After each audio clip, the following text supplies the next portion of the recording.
Hello and welcome to my channel. My name is Sheila. Today I'm just doing a quickie review of the Artist Loft pan paints here. Obviously they're from my collection. There is no real branding on it, so for a while I forgot what they were.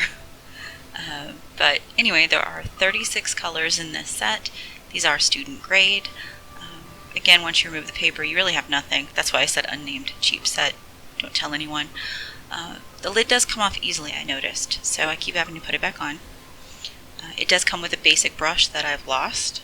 They are acid-free, non-toxic. Colors are very bright, vibrant, and I also am going to use this set.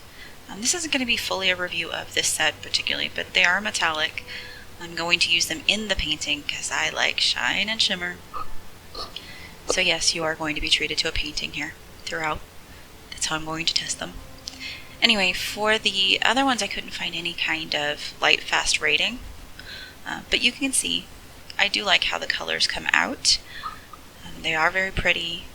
Here are the metallic ones. I did swatch all of those too. There are 6 colors for those, silver, golds. Rose gold is my favorite. Yeah, you can just see how these kind of bloom out. They are very chalky though, so yeah, if you touch them, they do rub off.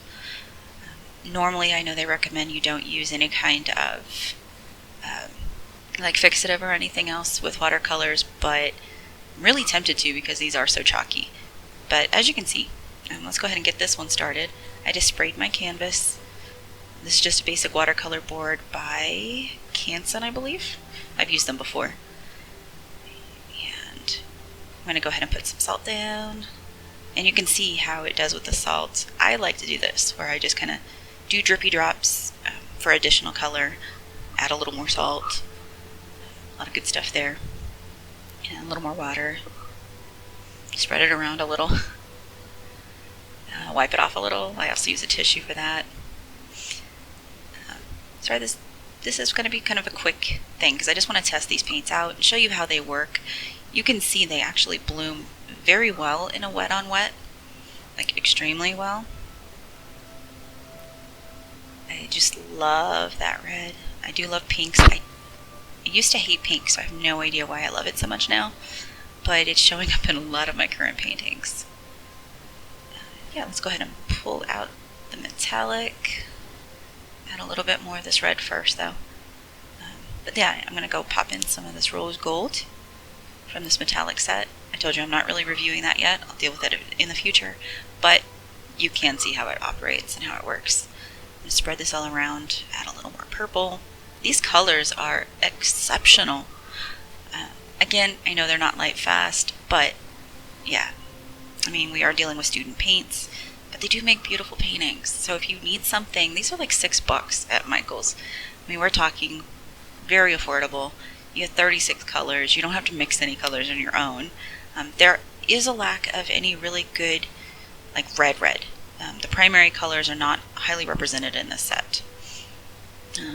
I do like to go in with my paintings and do the polychromos pencils, as you guys have seen. If you've watched any of my other videos, and pop in a little flower here, add a little bit more depth. It didn't work quite as well over the Artist Loft. I mean, it works, but again, they're chalky. So when you're adding in something and then going back and blending it, because I use an odor-free Gamsol to blend, then it doesn't blend the same way as it would with like normal watercolor paints. I'm going to go ahead and show you the blending right here. But what you can tell is it does definitely make those edges richer.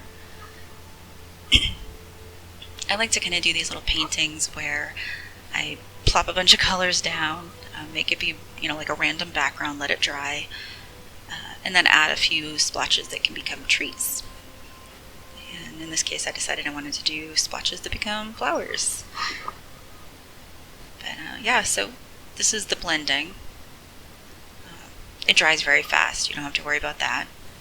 Let's go ahead in here and ink. I have my Winsor Newton, I think it's my Black India ink from the bottle. I do like using the dip pens. Put some happy lines around these, make them into happy little trees. I think that's what Bob Ross always said. think we're going to have to give them some friends here in a minute. I kind of want my horizon line to be a little bit of a wild thing because I do plan to go back in with gold. Let's make these into some bushes. And yeah, I'm going to try to use my micron to do these flowers. Again, with the Artist Loft paints, the micron doesn't like it. It started to gum up really fast and then I couldn't use it.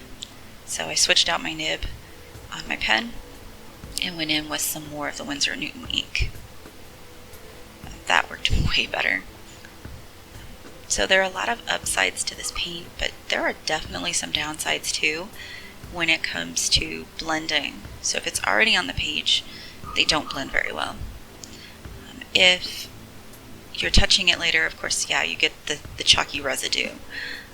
When you're trying to do ink over this, it destroys the nib of your ink pen very quickly. I think I did, what, 1, 2, 3, 4, 6 flowers? That's kind of sad. I'm going to come in here with my Copper Plate Gold P.H. Martin's, sorry, Dr. P.H. Martin's. Yeah. Give these some little flower centers. On one of my other paintings, I discovered I really like to layer this copper down.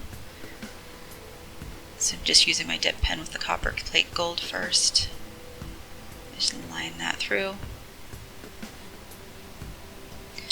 And we're going to add a few more little dots with the paintbrush. I prefer the pen, but paintbrush was working a little better on this part. Okay, and then I'm going to come in with Winsor & Newton Gold. Like, this is gold, like rich, shimmery. If you could see it, they sparkle when you put it on the page. Really pretty gold. I get annoyed with it because you have to shake it constantly.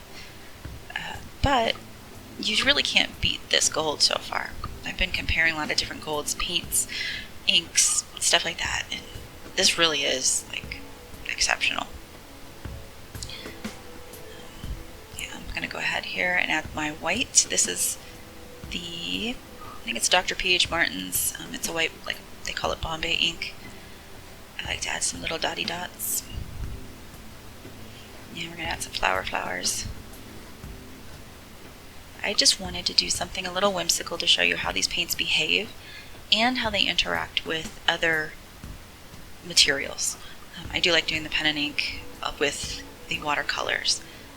And as you can see, like I said, it doesn't behave well, but in the end, if you work with it really well, you can get a good result. And that's what I was doing here, is just working hard to bring life to what I put on the page originally. And like I said, this is on a watercolor board, so the behavior is different depending on what paper you use. My last, the girl with the long hair and the poofies, she was done on Arches cold press watercolor paper, so you can see how it behaves on those. I realize they're student grade, so it's kind of odd to use them as like a professional thing, but I'm mostly making prints of my art, so you know, as long as I keep those pretty good, then we're good. Ooh, let's splashy splash. And I did a little too much on that left corner. I'm so clumsy. Oh, well, yeah, we'll make this work. Yeah, see, I made it work. Anyway, this is the finished piece. And again, I actually, for a student grade paint, $6, I really like these. They aren't perfect, but those colors are amazing. You can do a translucent wash, but you can also do really deep, rich colors. And you can't really beat that. You can see more of that rose gold in there too.